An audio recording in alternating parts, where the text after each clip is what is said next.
Now, that is one of the most famous and, let's be honest, most baffling final lines in the entire history of philosophy. It's from Ludwig Wittgenstein, a thinker who spent his whole life wrestling with the very limits of what we can say and what we can't. It's a puzzle, really, one that's hooked thinkers for 100 years. And today, we're going to see if we can find a key to unlock it. So yeah, today we are diving headfirst into the brilliant but super difficult world of Ludwig Wittgenstein. I mean, his work completely changed modern thought, but trying to read him can feel like you've been handed a puzzle box with no instructions. But what if there was a key? Well, fortunately, we found one. It's a new book by Isaac Volpe called the Wittgenstein Dictionary, and we're going to use it as our map to explore some of his biggest ideas. So what's the deal with Wittgenstein? Why is he such an enigma? He's without a doubt one of the most influential philosophers of the 20th century, but get this, he only published one book in his entire lifetime. And to make things even more wild, he basically invented two completely different and sometimes contradictory philosophies. And you can see that dramatic shift perfectly right here. The early Wittgenstein, the guy who wrote the Tractatus, he believed language was like this perfect, rigid mirror that reflected the logical structure of reality. But then, the later Wittgenstein came along and just threw all of that out. In his philosophical investigations, he argued that no, language is much more like a toolbox. You've got different tools for different jobs, and that's exactly what words are for in our social lives. This huge change is a big part of why he's so tough to pin down. This quote just perfectly captures his later thinking. He started to believe that most of those big, hairy philosophical problems, well, they aren't actually problems at all. They're just illusions, or as he called them, bewitchments, that happen when we misunderstand how our own language works. So the goal of philosophy wasn't to build some grand theory, but just to untangle the knots that our words tie us up in. Okay, so how are we supposed to untangle those knots? It sounds pretty complicated, right? This is where having a guide is absolutely essential. And that brings us right back to Isaac Volpe's Wittgenstein Dictionary, a book that was literally designed to bring some serious clarity to all this confusion. So what makes this book so incredibly useful? It's not just a boring list of definitions. No way.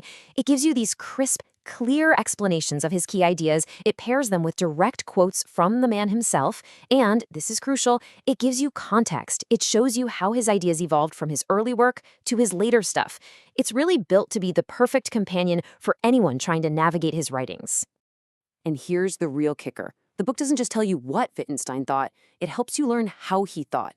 It's like you're learning his special method for dissolving confusion just by looking really, really carefully at how we use words. It's all about getting a brand new way of looking at problems.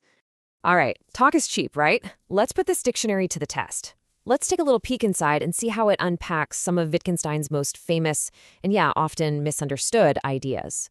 First up, language games. This is a huge concept in his later work.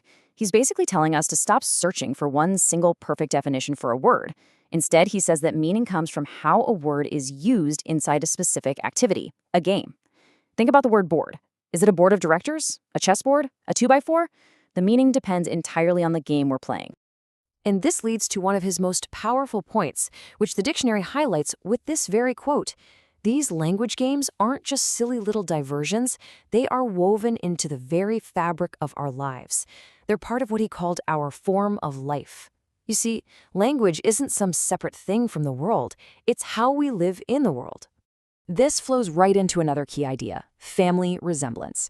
So if words don't have one single thing that defines them, what holds a concept together? Well, Wittgenstein's answer is just brilliant. He says things we group together, like all the different kinds of games, are connected by a web of overlapping similarities, just like a family. Some people in a family have the same nose, others have the same eyes, but there isn't one single feature that every single person shares. As he puts it so beautifully in this quote, it's a complicated network of similarities overlapping and crisscrossing. And by putting the definition and the quote right next to each other, the dictionary makes this really abstract idea feel totally concrete and easy to grasp. Okay, you ready for one of his most famous thought experiments? This is the one that really leaves people scratching their heads. So, are you ready to talk about the beetle in the box? All right. Imagine everyone has a small box. Inside that box is something they call a beetle. Now, here's the catch. No one can ever look inside anyone else's box. So Wittgenstein asks, how do we know we're all talking about the same thing? The simple answer is, we don't. Your beetle could be totally different from mine. My box could even be empty. His whole point is that the meaning of the word beetle can't be some secret private object. Meaning has to be public, based on our shared use of the word. And here's the powerful conclusion he draws, which the dictionary serves up as the perfect punchline. The private thing in the box, whether it's a beetle or a feeling like pain or an emotion, is actually irrelevant to the language game. It plays no part at all. Meaning has to be public. Otherwise, communication would be totally impossible. So after all that, what was Wittgenstein's ultimate goal? He gives us this incredible metaphor. A fly gets trapped in a bottle. It just keeps buzzing around, bumping into the glass, completely unable to see the simple way out at the top. He thought philosophical problems were just like that. We get trapped by our own confusion with language. So his job, and the function of a great book like this dictionary, is simply to show the fly the way out. You know, we've really only just scratched the surface of these incredible ideas. Wittgenstein's work is a true journey. It challenges you to think completely differently about language, about meaning, and about knowledge itself. So if you're ready to try and see the world through his eyes, to battle that bewitchment of language, and maybe even find your way out of a few fly battles, well, the next step is pretty clear. The Wittgenstein Dictionary by Isaac Volpe is the perfect tool to help you on that journey. So if this little explainer sparked your curiosity and you're looking for a clear, reliable companion for your own intellectual adventure, you can find a link to the book right in the description below.